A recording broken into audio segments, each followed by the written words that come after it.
สุดสัปดาห์ในตั้งออกนี้สวากรมการพีประปีในไซเรือดบอกกิมกงแช่ปนใต้มวลชินจตดการบอสไรคือยื่นกงพลิสปอร์ตชมมันเนี่ยมวยพงหรือมวยกับจูติงจมูกในไอแอนเมมันเนี่ยมวยกับบานได้แต่ในครั้งปีนี้คือมีจมูกในปุ่มโมซันติงปีไทยมวยแต่เลือกกรุ๊ปไอแอนเมตั้งอ้ออะไรดับเบิลกับหมอนเนี่ยตั้งออกนี้จำอยู่ต่อใส่เรื่องคือบรรจับประดามบรรทอปีเพียมนี่ได้บอกโกยจำนวนบุญเนี่ยคือตรบานบรรจุแต่การปีพบโลกในครองสิบพอยมวยได้ปีพบโลกมวยนี้คือกำปุ่นในตรบานสลับรวยแต่ให้ได้สาไอคือได้สาแต่จงเงือกได้เหมือนสกอชมวยได้โกได้บอกปูเกในครองเบสกากรรมมวยนี้นู้คือจะการสไปโดในสิกเดบรรจับได้ละออบอมพอดสำหรับปีพบโลกมวยนี้ยังเคยแท้ในปีเดปูเกคือบามาดอลปูเกคือปัจเจียรงเงียคลามเมเตนได้ในครองปีพบโลกมวยนี้คือมีเติมใต้แต่เกาะตายปนนอโดยชนะให้ดับใบพีเอ็มบำบัดในการรงเงียในนู้กรุ๊ปนี้คือบางชียมปราบปราชมนธรรมโปรบอกลุ้นดำใบกาปีแต่เกาะแต่มาดองปนใต้ปัญหาดอกทอมพอนูเนนิงฟาร์มาซีสโปรมดังเดอะคิงออฟเมดิซินคือเหมือนตอนเจปราปราเนออราดบอกลุ้นเนลายนิเต้โดยชนะหายไวเพอร์หาหนึ่งกงแช่กับบานกาปูเกชมนธรรมโปรบอกลุ้นพงได้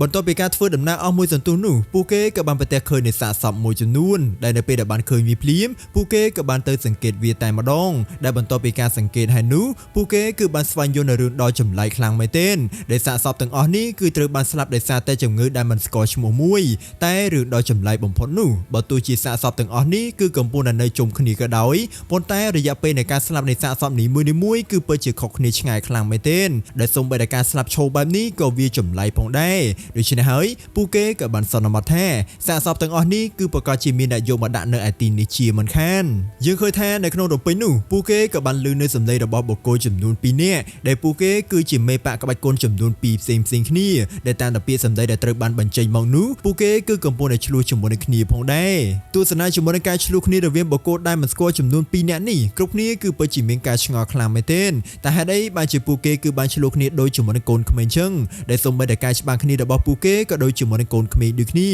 ปนใต้สตรอเปเดกรุ๊ปนี้คือกำปนในตัวสนานูแต่ก่อนชิชรานกับบานกลมติดแต่มาดองได้ในครองดมไปนู่ซาซับตั้งอนูกับบานสตูมาโรปูเกพองได้ในครองไปนี้ตือปูเกบานสวายโยแท้จึงเงือเดบานสำหรับในมนุษย์เตอร์แต่ตั้งอนูคือมันเป็นเชี่ยจึงเงือได้กายจากไฮโคคาร์นิตี้ปนใต้คือกรณีเชี่ยเวรุซอมบีมวยตายปนนอในไปเดบานจูบในสถานการณ์แบบนี้กรุ๊ปนี้คือเปิดจิเมนการพยคลายคลามไม่เต้นได้ปูเกกับบานชีมรถเชงปีตีนูพองได้ปนใต้แบบตัวจูบในกรุธนาแบบนี้ก็ได้บโกตั้งปีนั้นนู้คือในแต่มันมีในการบอรอมดอได้โดยชนะให้ขมิ้นจุ่มระนู้กงช้ากับโดยชิวไวเพอร์กับบานสตูตัวช่วยสังกรุปูเกแต่มาดองยังเคยแท้ซอมบี้ตั้งอันนี้คือมันเป็นตรำตายบรรเจในการเวกาได้จำไรนิเต้ปนไตปูวีคือทำตั้งไอห่อหาบานอย่างช่างเตียดพงได้มูลค่าเดวีคือไอเตอร์รุ่ยนู้คือเดซาเตนรีมันเนี่ยนี่คือบานเมืองเรียนในวิชีกลนิตการปูเกตั้งอ้อเย่จอมเนียงคือเชียเตตะครูเมืองเรียนวิชีกลในซอมบี้ตั้งอันนี้มนเป้ได้ปูเกคือเตอร์บานสลับนั่งเองได้ประตูเชียคลายเตอร์เชียซอมบี้ก็ได้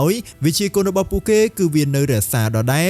สำหรับไปเดปูเกคือกำปนในชีมรถเกจปีกรุธนานูกงแช่คือมีเนื้อสมุดดอสำคัญมุ้ยแต่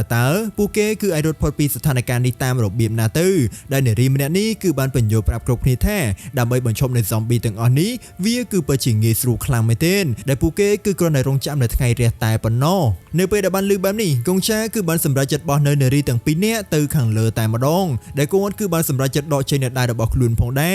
ตรำแต่มูรมไปตายปนนอเปรียเติร์ดเกิดเตอร์บานเรียเตอร์ขังเลอไม่ดึกนี่ได้ปูเกคือไอรุยพอดไปกรุธนานิบานสำรับบรรจับชมในปฏิการมือนี่กงแช่คือมีบ่มนอนในโครงการสำหรับในกลุ่มซอมบี้ต่างอ้อปนใต้ในไปเดบันสวานโยลอมปีโกบ่มนอนระบอกก่อนนู้ในรีมันนี้คือมาบานอานิญาตนึงต่ำเวอร์ระบอกก่อนนู้เต้ปีโบแท้ซอมบี้ต่างอ้อนี่คือโมเมนต์เชียสัตว์ระบอกหนึ่งเลยปนใต้คือเชียเตตะโกนเซอร์ระบอกลุนต่างอ้อได้เนียงคือตระการปูเกดำไปสังเครียมขามุกนี่เย่ช้ำคือเชียสังเครียมระเวียงบอกโกจำปูมุกระบอกเนียนนั่งเองปูเยมันสวานโยแท้บอร์ดามีนไว้จำแนมมวยนี้คือมีชโมธาบูวอลซอนได้กวนคือจีเนบังหัดกับใบกลในขนมปะมุ้ยชโมธา The Heavenly Alliance จำนายไอเนรีมันนี้วิ่งคือมีชโมธาโซเบกชังได้เนียงคือจีเมระบปะมุ้ยชโมธา The Demonic Court เย่จอมเนียงคือจี The Heavenly Demon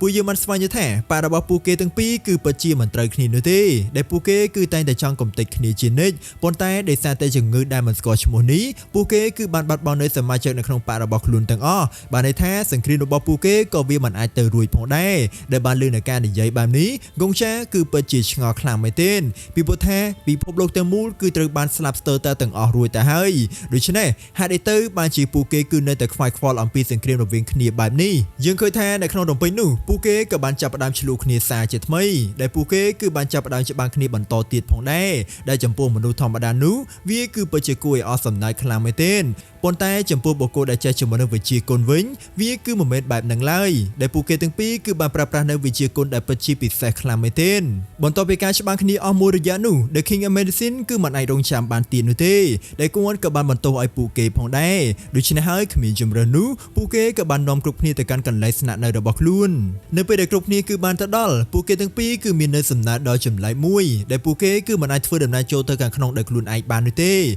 ដូច្នេះហើយគ្មានជំរឿននោះហ្គងចាហើយនិង Viper ក៏បានអៀវពួកគេចូលទៅខាងក្នុងតែម្ដងដែលហ្គងចាគឺបានសង្កេតឃើញនៅរឿងមួយដែលចម្លែកខ្លាំងមែនទែនដែលបើទោះជានៅក្នុងពេលនេះគឺមាននៅអាកាសធាតុដ៏ត្រជាក់ក៏ដោយប៉ុន្តែខ្លួនប្រាណរបស់បុគ្គលម្នាក់នេះគឺពិតជាក្តៅខ្លាំងមែនទែនចូលទៅដល់ផ្នែកខាងក្នុងនោះគ្រប់គ្នាគឺទទួលបាននៅអាហារដ៏ចម្លែកមួយដែលពួកគេគឺបានហូបនៅអាហារនេះអស់រយៈពេល2ឆ្នាំរួចទៅហើយដែលបានលើកបែបនេះអ្នកនាង Pharmacist គឺពិតជាភ្ញាក់ផ្អើលខ្លាំងមែនទែនដែលគ្មានមនុស្សណាគឺអាចរស់នៅបានដោយញ៉ាំតែអាហារចម្លែកមួយនេះរហូតដល់2ឆ្នាំជាងនោះទ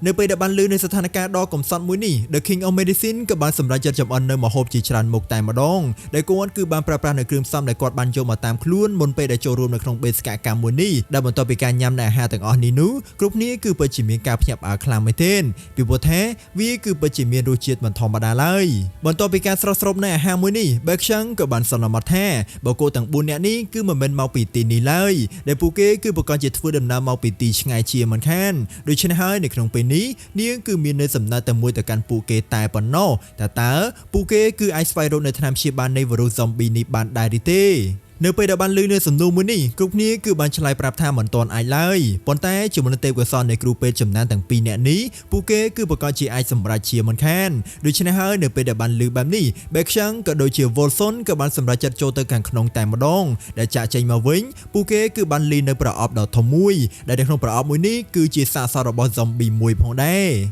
ពួកយើងបានស្វែងយល់ថាពួកគេគឺបានស្វែងរកនៅវិធីសាស្ត្រមួយដើម្បីបញ្ឈប់នៅចលនារបស់ zombie ទាំងអស់ដែលពួកគេគឺគ្រាន់តែចាក់មកចូលទៅចំកញ្ចឹងករបស់វាតែប៉ុណ្ណោះដែលទង្វើមួយនេះគឺបានបិទនៅធម្មពលរបស់វាផងដែរប៉ុន្តែប្រសិនបើដកចេញនៅមជ្ឈលមួយនេះវាគឺនៅតែបន្តបញ្ចេញនៅចលនាដដែលហើយដូច្នេះហើយបានជាមជ្ឈលបាយមួយនេះគឺវាមិនសូវជាល្អប៉ុន្មាននោះទេបញ្ចប់ជាមួយនឹងការសន្ទនាមួយនេះគ្រប់គ្នាក៏បានសម្រាកនៅឯទីនោះតែម្ដងប៉ុន្តែហ្គងចាគឺមិនអាចគេងលក់បានឡើយដូច្នេះហើយគាត់ក៏បានភ្ញាក់ពីការសម្រាកផងដែរដែលអ្វីដែលគាត់បានឃើញនោះគឺវាពិតជាគួរឲ្យខ្លាចខ្លាំងមែនទែនពួកយើងបានស្វែងយល់ថាពួកគេទាំងពីរក៏ត្រូវបានប៉ះជាមួយនឹងវីរុសនៅដូចគ្នាប៉ុន្តែផ្ទុយពីការព្យាយាមលុបបំបាត់នៅវីរុសនេះចេញពីខ្លួននោះពួកគេគឺបានជាប្រើប្រាស់នៅធម្មពលរបស់ខ្លួនដើម្បីធ្វើចលនាទៅវិញបានន័យថាគ្រប់ចលនាដែលពួកគេបានបញ្ចេញទាំងអស់គឺត្រូវបានកាត់ឡើងដោយសារតែធម្មពលខាងក្នុងរបស់ពួកគេនឹងឯងពីព្រោះថាវីរុសមួយនេះគឺបានកំទេចនៅខ្លួនប្រាណរបស់ពួកគេស្ទើរតែទាំងអស់រួចទៅហើយដូច្នេះហើយបានជាចលនារបស់ពួកគេគឺវាពិតជាខ្សោយបែបនេះដែលពួកគេគឺត្រូវបានប៉ះជាមួយនឹងវីរុសនេះអស់រយៈពេល3ឆ្នាំរួចទៅហើយនៅពេលដែលបានឃើញនៅរឿងដ៏ពិបាកមួយនេះហ្គងចាគឺមាននៅសំណួរដ៏សំខាន់មួយតើពួកគេគឺទ្រាំបានតាមរបៀបណាទៅពីព្រោះថារឿងរ៉ាវដែលពួកគេគឺកំពុងតែធ្វើនេះគឺវាពិតជាពិបាកខ្លាំងមែនទែនដែលបានលើនៅសំណួរនេះភ្លាមពួកគេក៏បានលើកឡើងអំពីរឿងនិទានមួយតែម្ដងពួកគេគឺបានលើកឡើងអំពីអ្នកចម្បាំងដ៏ចំណានម្នាក់ដែលបុគ្គលម្នាក់នេះគឺបានហាត់ក្បាច់គុណដ៏ចំណុចកំពូលរួចទៅហើយដែលនៅក្នុងពេលនេះគឺគាត់មិនអាចស្លាប់ដោយសារតែលំពេរបស់សត្រូវបាននោះទេដែលសូម្បីតែថ្នាំពឹសនោះក៏មិនអាចសម្លាប់គាត់បានដែរប៉ុន្តែការស្លាប់របស់គាត់គឺពិតជាមិនគួរឲ្យសរសើរឡើយដែលគាត់គឺត្រូវបានស្លាប់ទៅដោយនារីលក់ខ្លួនម្នាក់ដោយសារអីគឺដោយសារតែការលមោរបស់គាត់នឹងឯងជាមួយនឹងរឿងនីតិមួយនេះគឺពួកគេចង់ឲ្យគាត់ដឹងថាបើទោះជាអ្នកណាគឺបានឡើងទៅដល់ចំណុចកំពូលនៃក្បាច់គុណក៏ដោយប៉ុន្តែគឺពួកគេគឺនៅតែអាចស្លាប់បានដដែលដែលគ្មានអ្នកណាគឺអាចជៀសផុតពីវាសនានេះបាននោះទេដែលគ្រប់គ្នាគឺគ្រាន់តែស្លាប់ដោយសារតែមូលហេតុខុសគ្នាតែប៉ុណ្ណោះដែលពួកគេទាំងពីរគឺមិនខ្វល់អំពីការស្លាប់នេះឡើយមិនថាក្នុងចម្បាំងឬមួយក៏ត្រូវបានគេក្បត់នោះទេ ទេពួកគេគឺព្រមទទួលយកនៅវាសនានេះទាំងអស់ប៉ុន្តែស្លាប់ទៅដោយជំងឺមួយនេះគឺវាមិនត្រឹមត្រូវឡើយហើយដូច្នេះហើយបានជាពួកគេគឺនៅតែបន្តរស់នៅអស់រយៈពេល3ឆ្នាំចុងក្រោយមកនេះបន្ទាប់ពីការនិយាយមួយនេះពួកគេក៏បានចាប់ផ្ដើមត្រៀមច្បាំងគ្នាសារជាថ្មីដែលនេះគឺជាចម្បាំងទី990រួចទៅហើយដែលដោយទៅលើកមុនចឹងពួកគេគឺបានច្បាំងគ្នាដូចជាមួយនឹងកូនក្មេងចឹងដែលទស្សនាជាមួយនឹងព្រឹត្តិការណ៍មួយនេះកងចាគឺពិតជាមានការអាណិតខ្លាំងមែនទែនដែលបើទោះជាពិភពលោកមួយនេះគឺត្រូវបានបញ្ចប់ក៏ដោយប៉ុន្តែបុគ្គលទាំងពីរនាក់នេះគឺនៅតែមិនបោះបង់នៅច្បាប់ទម្លាប់ជាអ្នកហាត់ក្បាច់គុនដដែលនៅក្នុងពេលបច្ចុប្បន្ននេះកងចាគឺមិនដឹងថាគួរត្រូវធ្វើយ៉ាងណានោះទេ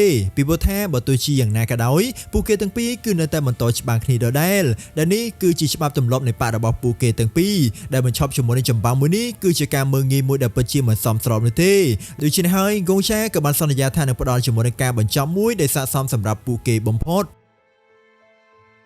បន្ទាប់ពីការច្បាំងគ្នាមួយនេះពួកគេក៏បានត្រឡប់ទៅកាន់រូងភ្នំវិញដែលនៅក្នុងពេលនេះអ្នកនាង Pharmacist គឺមាននៅព័ត៌មានដ៏សំខាន់មួយដែលបន្ទាប់ពីការសង្កេតទៅលើ zombie អស់រយៈពេលប៉ុន្មានម៉ោងនោះនាងគឺមានសង្ឃឹមនៅក្នុងការបង្កើតនៃថ្នាំព្យាបាលគឺពិតជាតិចខ្លាំងមែនទែនដែលវាគឺនឹងត្រូវការរយៈពេលរហូតដល់120ថ្ងៃឯណោះដែលសូម្បីតែមានពេលវេលាដ៏យូរបែបនេះក៏ដោយនាងគឺនៅតែមិនមានសង្ឃឹមនៅក្នុងការជោគជ័យបានដដែលប៉ុន្តែបើទោះជាយ៉ាងណាក៏ដោយកងចាគឺមិនបានឲ្យនាងបារម្ភនោះទេដែលគាត់គឺនឹងស្វែងរកនៅពេលវេលាដើម្បីជូនពួកគេទាំងអស់ដែលនាងគឺគ្រាន់តែ focus ទៅលើការបង្កើតនៃថ្នាំព្យាបាលតែប៉ុណ្ណោះបន្ទាប់ពីការនិយាយមួយនេះអ្នកនាង Pharmacist ព្រមទាំង The King of Medicine ក៏បានចាប់ផ្ដើមនៃការបង្កើតនៃថ្នាំតែម្ដងដែលនាងក៏បានបញ្ជាឲ្យកងចាចាកចេញពីកន្លែងនេះផងដែរពីព្រោះថានាងគឺមិនអាចធ្វើការដែលមានគាត់នៅឯទីនេះបាននោះទេដូច្នេះហើយគាត់ក៏បានចាកចេញពីទីនោះតែម្ដងយើងឃើញថាមួយសប្តាហ៍គឺបានកន្លងផុតទៅដែលកងចាគឺពិតជាមានការបារម្ភជាមួយនឹង Baekhyun ហើយនឹង Volson ខ្លាំងមែនទែនពីព្រោះថាពួកគេគឺបានប្រើប្រាស់នៃធម៌ពលខាងក្នុងរបស់ខ្លួនដើម្បីធ្វើចលនាអស់រយៈពេល3ឆ្នាំរួចទៅហើយដែលបើទោះជាពួកគេគឺមានធម៌ពលច្រើនប៉ុណ្ណាក៏ដោ